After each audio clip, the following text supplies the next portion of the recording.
نحمده ونصلي على رسوله الكريم اما بعد فقد قال الله تبارك وتعالى كما ورد في سورة النازعات اعوذ بالله من الشيطان الرجيم بسم الله الرحمن الرحيم فاما من طغى وآثر الحياة الدنيا فإن الجحيم هي المأوى وَأَمَّا مَنْ خَافَ مَقَامَ رَبِّهِ وَنَهَى النَّفْسَ عَنِ الْهَوَى فَإِنَّ الْجَنَّةَ هِيَ الْمَأْوَى وقال تبارك وتعالى كما ورد في سورة الفاطر إِنَّ الشَّيْطَانَ لَكُمْ عَدُوٌّ فَاتَّخِذُوهُ عَدُوًّا وقال جل وعلا كما ورد في سورة الكهف وَإِذْ قُلْنَا لِلْمَلَائِكَةِ اسْجُدُوا لِآدَمَ فَسَجَدُوا إِلَّا إِبْلِيسَ كان من الجن ففسق عن امر ربه افتتخذونه وذريته اولياء من دوني وهم لكم عدو بئس للظالمين بدلا وقال النبي صلی اللہ علیہ وسلم المجاہد من جاہد نفسه رب اشرح لي صدری ویسر لي امری واحلل عقدۃ من لسانی یفقہوا قولی۔ حقیقت اور مراحل اور مراتب اور شرائط جہاد فی سبیل اللہ کے ضمن میں ہماری آج گفتگو ہے۔ پہلی گفتگو میں جہاد کے بارے میں جو غلط فہمیاں ہیں وہ ہم نے سمجھی۔ سب سے بڑی اور بنیادی یہ کہ ہم نے جہاد کو جنگ قرار دے دیا۔ نتیجہ کیا نکلا؟ جنگ ہمیشہ نہیں ہوتی اور جنگ فرض کفایہ ہے، لہذا جہاد فی سبیل اللہ بھی ہمارے تصور دین میں وہ پس پش چلا گیا، جس کو انگریزی میں کہتے ہیں بیک برنر پر چلا گیا۔ اور تیسری سب سے زیادہ خوفناک غلطی یہ ہوئی، کوئی مسلمان بادشاہ ظالم ہو، جابر ہو، بدماش ہو، زانی ہو، شرابی ہو، نہ خود دین پر قائم ہو، نہ دین کو قائم کرتا ہو، وہ اگر صرف ہوس ملک گیری کے لیے کسی غیر مسلم ملک پر حملہ کرے تو وہ بھی جہاد فی سبیل اللہ، معاذ اللہ ثم معاذ اللہ ثم معاذ اللہ۔ ان غلط فہمیوں کا ازالہ بہت ضروری ہے۔ چنانچہ جو میں نے جہاد اور قتال کا فرق بیان کیا تھا کہ ان دونوں چیزیں ہیں، ان کا قرآن میں ذکر ہے۔ جہاد فی سبیل اللہ بھی قرآن کی اصطلاح ہے، قتال فی سبیل اللہ بھی قرآن کی اصطلاح ہے۔ اس کے ضمن میں ایک حدیث میں آج آپ کو اور سنانا چاہتا ہوں۔ عن انس رضی اللہ تعالی عنہ قال قال رسول اللہ صلی اللہ علیہ وسلم الجہاد ماض منذ بعثنی اللہ الی ان یقاتل آخر هذه الامة الدجال، رواہ ابو داود رحمہ اللہ۔ یہ حضرت انس فرماتے ہیں کہ حضور نے ارشاد فرمایا جہاد اس دن سے جاری ہے جس دن اللہ نے مجھے مبعوث کیا، اور یہ جاری رہے گا یہاں تک کہ میری امت کا آخری حصہ دجال کے خلاف جنگ کرے گا۔ جیسے سورہ صف میں ہم نے دیکھا کہ جہاد فی سبیل اللہ کی اصطلاح بھی ہے اور قتال فی سبیل اللہ کی اصطلاح بھی ہے، ایسے ہی یہاں بھی ہے۔ ظاہر بات ہے کہ حضور کی بعثت کے فوراً بعد قتال فی سبیل اللہ شروع نہیں ہوا، وہ تو 15 برس کے بعد ہوا، لیکن جہاد کا لفظ استعمال ہوا، الجہاد ماض منذ بعثنی اللہ، جیسے ہی اللہ نے مجھے مبعوث کیا جہاد شروع ہو گیا۔ اب یہ جاری رہے گا اور آخری جہاد قتال، جبکہ دجال کے خلاف جو ہے میری امت کا آخری حصہ جنگ کرے۔ تو جہاد اور قتال یہ دونوں لفظ اس حدیث میں آ گئے۔ دوسری گفتگو میں ہم نے لغوی بحث کی۔ جہاد بنا ہے جہد سے، جہد کے معنی کوشش، to strive for something. جہاد کے معنی ہے to struggle against something, کشاکش۔ قتال بنا ہے قتل سے، اور اس قتل کے ساتھ آپ کو معلوم ہے کہ اسی کا لفظ جب بنتا ہے قتال تو قتل دو طرفہ ہو جاتا ہے۔ یہ دو فوجیں آمنے سامنے ہیں، وہ ان کو قتل کرنے کے در پہ ہیں، یہ ان کو قتل کرنے کے در پہ ہیں، تو یہ لغوی معنی ہو گئے۔ پھر میں نے عرض کیا ایک جہاد وہ ہے جو یونیورسل ہے، ہر لیونگ بینگ جو ہے، ذی حیات، جو بھی ہستی ہے، ایک امیبا ہو، ون سیلولر، یا انسان ہو، ہومو سیپینس، یہ سب کے سب جہاد زندگی یا جہاد زندگانی میں مصروف ہے۔ اپنی زندگی کے لیے، اپنی بقا کے لیے جد و جہد کرنی پڑتی ہے، اس میں مقابلہ ہے، اسٹرگل فار ایگزسٹنس کا نفس۔ اور سروائیول آف دی فٹسٹ، محنت کرنی پڑتی ہے، کشاکش ہوتی ہے، مفادات ٹکراتے ہیں، جہاد سب کر رہے ہیں، مسلم بھی کریں گے، غیر مسلم بھی کریں گے۔ البتہ جب مسلمان کرتا ہے اور وہ شریعت کے حدود کے اندر رہ کر کرتا ہے تو یہ در حقیقت اس کا جہاد جو ہے یہ عبادت بن جاتا ہے۔ تو یہ تو ایک جہاد ہوا پہلا، جس میں کہ ہر لیونگ بینگ جو ہے مصروف ہے۔ دوسرا جہاد ہے ہیومن لیول پر، سب سے بنیادی جہاد، جہاد فی سبیل الحقوق، اپنے حقوق حاصل کرنے، آزادی حاصل کرنے کے لیے، سیلف ڈٹرمنیشن حاصل کرنے کے لیے، حریت حاصل کرنے کے لیے، یا کوئی اور حقوق ہیں جو غاصب کوئی ڈکٹیٹر بیٹھ گیا ہے، سارے حقوق جو ہیں اس نے قسم کر لی ہے، ان کے خلاف جد و جہد، جہاد۔ اب یہ بھی سب کرتے ہیں، مسلمان بھی کرتے ہیں، غیر مسلم بھی کرتے ہیں، ہندوؤں نے بھی کیا انگریز کے خلاف، مسلمانوں نے بھی کیا۔ اسی طریقے سے فار ایسٹ کے اندر آپ کو معلوم ہے مسلمانوں نے بھی کیا، ولندیزیوں سے چھٹکارا حاصل کرنے کے لیے، اور ظاہر بات ہے کہ اس علاقے میں اور بھی جو تھے انہوں نے بھی کیا۔ جنوبی افریقہ کے جو کرسچن ممالک ہیں انہوں نے بھی جہاد کیا، آزادی حاصل کی۔ تو یہ جہاد فی سبیل الحریت ہے، جسے غلطی سے جہاد فی سبیل اللہ قرار دے دیا جاتا ہے۔ یہ جہاد فی سبیل الحریت ہے، جائز ہے، اور اس میں بھی جو جان دے گا وہ ایک شہادت کا ایک رتبہ حاصل کرے گا، شریعت کی پابندی کرتے ہوئے کرے، کوئی خلاف شریعت کام نہ کرے، تو اس کو بھی شہادت کا رتبہ حاصل ہوگا۔ اس کی سب سے بڑی دلیل حضور نے فرمایا من قتل دون مالہ فہو شہید، جو شخص اپنے مال کی حفاظت کرتے ہوئے مارا جائے وہ بھی شہید ہے۔ ڈاکوؤں نے حملہ کیا ہے، اب آپ کے سامنے دو راستے ہیں، اچھا بھائی جو کچھ میرے پاس ہے لے لو، یہ لو بٹوا ہے، یہ گھڑی ہے، یہ پین لے لو، میری جان بخشی کرو، اور ایک یہ کہ آپ ریزسٹ کرتے ہیں۔ اس ریزسٹنس میں جبکہ آپ نے مال کو بچانے کے لیے آپ نے ریزسٹنس کی ہے، اگر آپ مارے جائیں تو یہ بھی شہادت ہے۔ اب اس کے بعد میں نے عرض کیا تھا تیسرا لیول، وہ ہے کسی نظریے اور نظام کے لیے جہاد، جیسے نظریہ مارکسزم ایک فلسفہ تھا، ایک نظریہ تھا۔ داس کیپیٹال ایک کتاب، مشہور کتاب ہے، اقبال نے کہا نیست پیغمبر ولیکن در بغل دارد کتاب، وہ پیغمبر تو نہیں تھا لیکن صاحب کتاب تھا، کتاب اس کی بغل میں تھی، بڑی زوردار کتاب تھی جس نے ہلا کر رکھ دیا نوع انسانی، جس نے پوزس کیا بہت بڑی تعداد میں انسانوں کو۔ اس نظریے کی بنیاد پر نظام قائم ہوا، وہ کمیونزم۔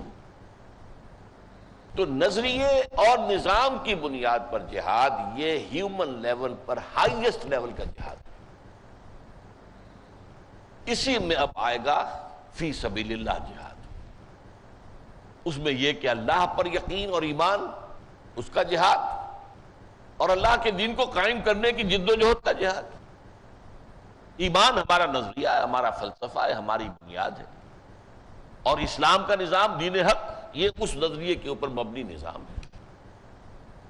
تو اس کے ضمن میں عرض کر چکا ہوں کہ اس جہاد کے تین لیول ہیں بڑے، اور آج آپ کے سامنے پہلے لیول پر بات ہونی ہے، تو یہ بھی سمجھ لیجئے کہ ہر لیول کے تین سب لیولز ہیں، تین کو تین سے ضرب دیں گے تو 9 لیولز بن جائیں گے۔ 8 جو ہے وہ جہاد فی سبیل اللہ ہوں گے، اور 9 قتال فی سبیل اللہ ہوں گے۔ وہ تین کیا ہیں؟ اصولی طور پر سمجھ لیجئے، جو نظریہ آپ نے اختیار کیا ہے پہلے عملاً اس پر خود آپ کاربند ہو، ورنہ تو آپ منافق ہیں، دھوکہ دے رہے ہیں، اس نظریے کا پرچار کر رہے ہیں، خود اس نظریے پر عمل نہیں کرتے۔ نمبر 2 ہوگا اس نظریے کو پھیلائیں، عام کریں، لوگوں تک پہنچائیں، دعوت دیں لوگوں کو، اس نظریے کو قبول کریں۔ اور تیسرا یہ کہ پھر اس نظریے کی بنیاد پر جو نظام ہے اسے قائم کرنے کی جد و جہد کریں۔ یہ تین ہیں مین لیولز، اور ہر لیول پر تین جو سب لیولز ہیں۔ تو آج پہلے لیول پر گفتگو ہے۔ آپ نے اگر نظریہ واقعتاً اختیار کر لیا، کیا میرا خالق، مالک، رب، آقا اللہ ہے، میری یہ زندگی عارضی سی زندگی ہے،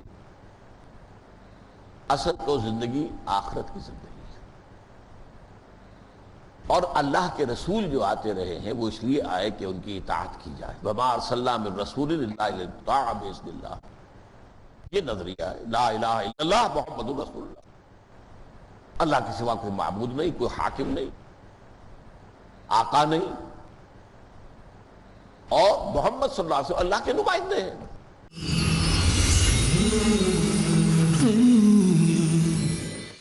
He faces.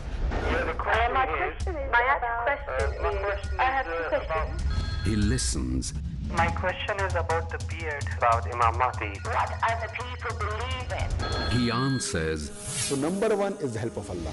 He satisfies in the light of glorious Quran and authentic Hadith. If Allah helps you, believe me, you have to get success. Catch Dr. Zakir.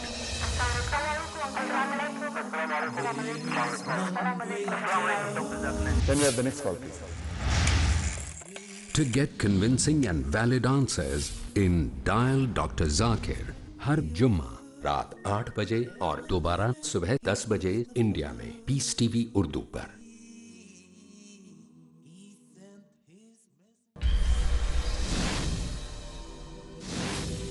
احادیث رسول اللہ صلی اللہ علیہ وسلم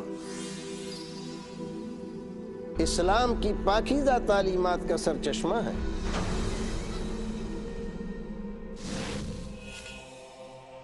دشمنان اسلام کا ایک گروہ اس پاکیزہ چشمے کو گدلا کرنا چاہتا ہے.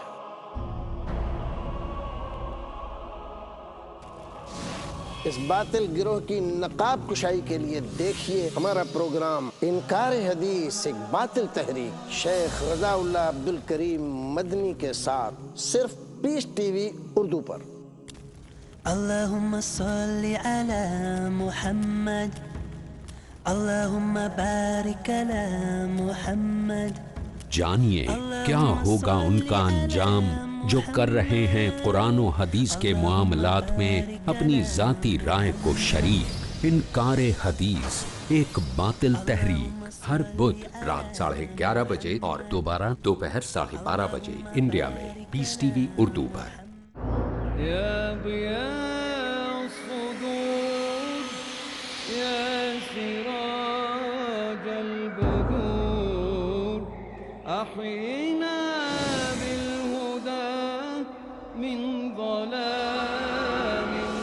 وزعمتم ہو نصارات و تمدن میں ہنود. یہ مسلمان ہیں جنہیں دیکھ کے شرمائے یہود. یوں تو سید بھی ہو مرزا بھی ہو افغان بھی ہو تم سب کچھ ہو بتاؤ تو مسلمان بھی ہو. محترم ناظرین مسلمان کو مسلمان بنانے کے لیے وہ اخلاق و صفات جو رحمان کو پسند ہیں بتانے کے لیے میں آپ کا دینی بھائی حافظ عبدالقدیر عمری پروگرام لے کر کے آیا ہوں صفات عباد الرحمن.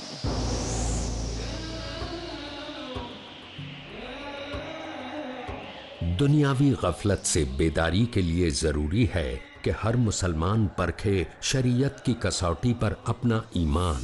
عباد الرحمن آج رات 8:30 بجے اور دوبارہ دوپہر 1 بجے انڈیا میں پیس ٹی وی اردو پر. بسم اللہ الرحمن الرحیم. اقرأ باسم ربک الذی خلق خلق الانسان من علق.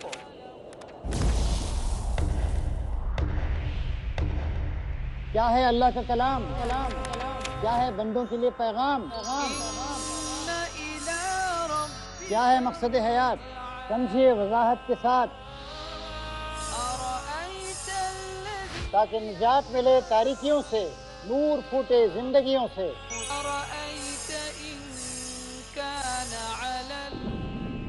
تاکہ مستحکم ہو ایمان. روشنی جس نے حق و باطل کی کرا دی پہچان نور قرآن. آج شام 7 بجے اور دوبارہ صبح 11:30 بجے انڈیا میں پیس ٹی وی اردو پر.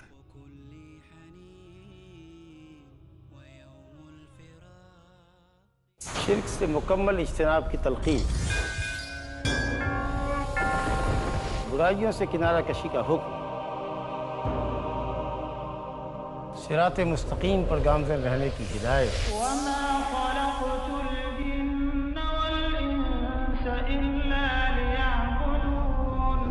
اللہ تعالیٰ کی خالص بندگی کا مطالبہ. جس کے صحیفے کر رہے ہیں